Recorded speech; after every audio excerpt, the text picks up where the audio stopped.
for 4 years been fighting and slaughtering one another. Which is bringing up a whole other issue. That he has got to reconcile all that dismemberment of society and of bodies themselves, and the blood and guts and the mud and the whole thing in the trenches, and see that that's all still part of this oneness of this fire he's seen within matter.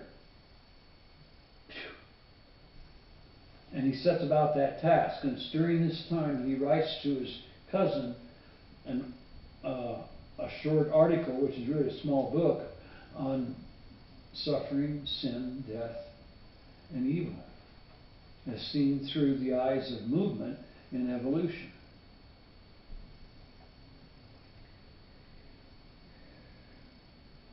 Was there ever, my God, a humanity more like, in the shedding of its blood, to a sacrifice victim, more ready in its ferment to receive creative transformation, more rich in what it unleashes in energy that can be sanctified, more close in its agony to the supreme communion? You see, we've never had a time like this, that humanity at this level is doing this. Just look at it, what can be, what it is, if you look at it in its wholeness, instead of just two armies out there beating each other up. I speak to you, my fellow priests who share the battle. If there be any among you who are at a loss in so unforeseen a situation, with your mass unsaid and your ministry unaccomplished, remember that over and above the administration of the sacraments is a higher duty than the care of individual souls. You have a universal function to fulfill, the offering to God of the entire world. And you need to figure out how to get it done. Because no one else is going to do it. It's your job.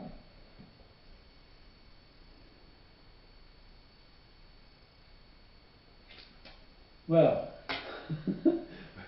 now we're finally going to get to the point where he's going to, as he's moving along, Teilhard, in his life with his young youth, seeing the fossil and so on, developing that and really getting into some fossils and development in Hastings and Jersey, and then into Egypt. He has it in mind that he wants to be, he's a priest this time, he's ordained, he sees that as being a place, and he's got a thing to do for the world, but he says, what I really want to do is go learn to be all this. I got to get my studies done and get my doctorate and all that stuff in school in these earth sciences, and then I got to start going on expeditions right and left to get my feet into it, my hands on it. And he said, then I can get really good, and I'll go back and I'll have a chair at a university, and I'll be a professor and do everything at the university. And that's where he's really headed. That's really what his life, ambition, and direction is going toward on his pathway. Until the French government said, we draft you into the army, Teilhard. You are part of us. And he said, oh my, this doesn't feel very good. This is not what I thought I was going to be doing, and this is going to be a problem. So, but given Teilhard's penchant for no judgment, no argument with the will of God, and he couldn't do anything about this, and even though it might be men's will that could be misplaced, from his point of view, it's the will of God for him to get in the middle of this fight, in the middle of this problem. And so he sets out to say, okay, and they say, well, good, you know, you're ordained, and we need chaplains bad, and so we'll make you a captain, and you can go off and take care of souls and help these guys that are falling apart and going through battle fatigue and everything else, that we need you there. He says, I want to do that. Well, what's the matter with you? It's a good job. You're not going to be on the front line getting shot at all the time. You might visit it, but not for very long. And I said, I want to be on the trench. I want to be in the trenches with the men. I want to be there. And he didn't know quite why he said that. Except that he could see that they needed that kind of proximity of love. Now, he had learned proximity of love in his family. So he's really transferring, and he's not even probably thinking it that way, but he's transferring out that to this event. And he says, okay, and they say to him, well, you're really limited in what you can do. Can't carry a gun, you're no good there. We don't need you to be a messenger, you're not that good a runner, and we got others anyhow. Well, what can I do? Well, hey, somebody said, why don't we see if maybe there's something you can do with medical corps?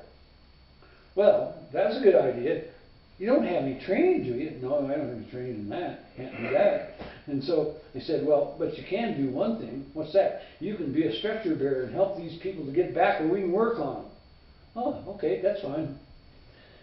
It was the lowest of the low jobs in all the trenches.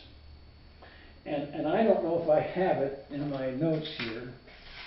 And let me look and just see if I do.